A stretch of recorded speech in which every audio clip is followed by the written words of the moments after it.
Let's stir up the best chicken biryani you'll ever make. This video is filled with my family secrets to perfect this dish, and I promise you'll never try another recipe again. Here's what you'll need. For the chicken, 2 pounds of chicken, 2 chopped onions, 2 diced tomatoes, 3 diced potatoes, half a cup plain yogurt, 1 teaspoon each of salt, red chili powder, cumin seeds, coriander powder, cumin powder, turmeric powder, Kashmiri chili powder, 1 teaspoon each of crushed ginger garlic paste or fresh, and a half pack of Shan Sindhi Biryani mix. For the rice, 4 cups of rice, 6 cups water, 1 tablespoon salt, 6 cardamom pods, 6 cloves, 2 cinnamon sticks, 1 teaspoon cumin seeds, and 3 bay leaves.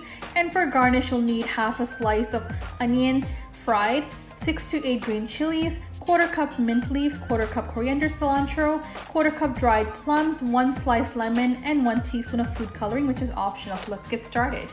First, you're gonna take your pot and you're gonna put it on medium flame and add your cumin seeds in there, fry them for about 2 minutes, and then you're gonna be adding the onions. In the background, you can pre-soak your basmati rice.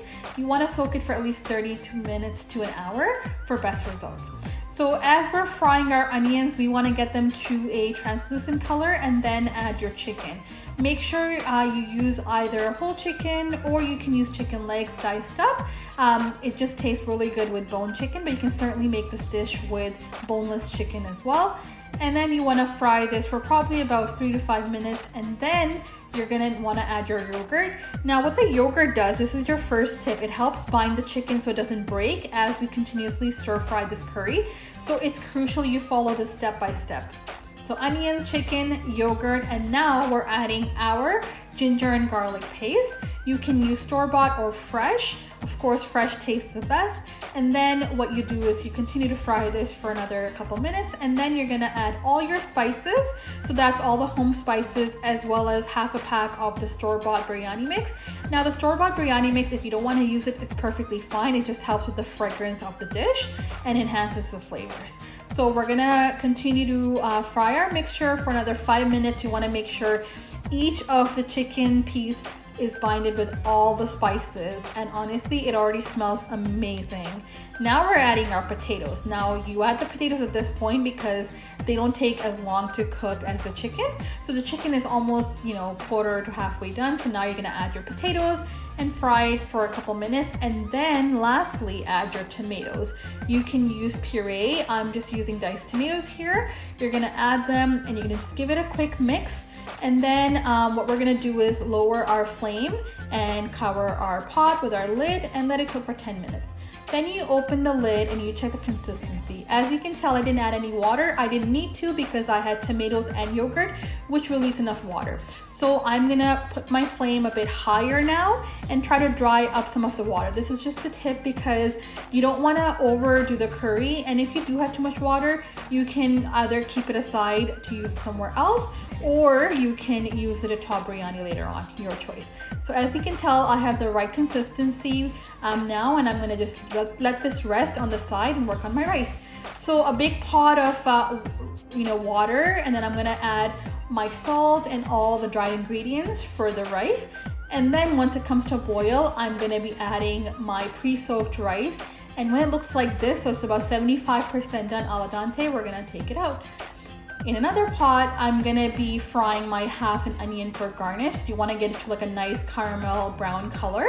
So you wanna fry this on medium to high flame, and we're gonna just keep it aside. Once it looks like this, we're gonna wanna make sure we take a paper towel, put it in a plate, and also keep it there. What helps with there, another tip for you, it doesn't get soggy, and you want the little crunchy pieces at the top of your biryani. So this honestly was something my mom always did no matter what, and I know it's an extra step, but it just helps the flavor. Now we're doing our layering. So first we added about 1/3 of our parboiled rice. Then I'm gonna be adding some food coloring. Now food coloring is optional as some people don't like it, which is perfectly fine. So you're gonna add your food coloring. I'm adding yellow and red. That's the 2 I had at home. You can just use one. I just like to use different colors. It just helps with the presentation, and obviously I'm all about the presentation as well as the taste. And then once you've added your food color, then you're gonna add your curry on top. So once you add your curry, try to keep in the middle. This is another tip. You don't want to go to the corners you want the curry to maintain in the middle of the rice as you're layering, and it's crucial because it doesn't get stuck to the sides of the pot and all the flavors are captured in the rice. So as you can tell, because it was resting, it dried up the water enough and the potato soaked up some water too. I didn't need to take any out. I just literally dumped it in here. Now I'm gonna do my favorite part, which is the dressing of the curry. So I'm gonna be adding my lemon wedges. I'm gonna preserve a few for the top. And then I'm gonna be adding my dried plum. Now, if you don't have dried plum, you can certainly get them at any Indian or Pakistani grocery store. And if you don't have them, you can just omit it, which is perfectly fine. Then I'm gonna be adding my green chilies. And again, you can add as many or as little if you don't want it too spicy. I like to keep them whole for presentation, and also whoever wants to eat them, they can add more to their plate. And then I'm adding my coriander, cilantro, and as well as my mint. Now you want to get both in here because it helps enhance the flavor. And then I'm adding my remaining rice on top. Now once my rice is added, I'm going to be adding some more food coloring. So again, I'm using the same red. I'm just spreading it out evenly just for presentation. And then I'm also adding the yellow orange one back in here. So I just think when you mix it really carefully, it turns out really good at the end. So just bear with me and watch till the end. You'll see, I'll show you the mixing technique as well. Now I'm just stuffing in a few of the lemon wedges just so the flavor and the colors could go a little deeper into the rice. So I kept about 4 to 5 lemon wedges for the top. I'm gonna just stuff them, make like little holes, and then I'm gonna add back the remaining coriander, cilantro, as well as my mint. And then if you remember that onion that we fried, we're gonna just top it with that. And you'll see once I put the onion, how perfectly crispy it is because we drained some of the oil on the paper towel. So let me just show you guys that now. So here's the onion, and these are just such delicious pieces. You can even keep them aside for garnish before serving, which I sometimes do as well.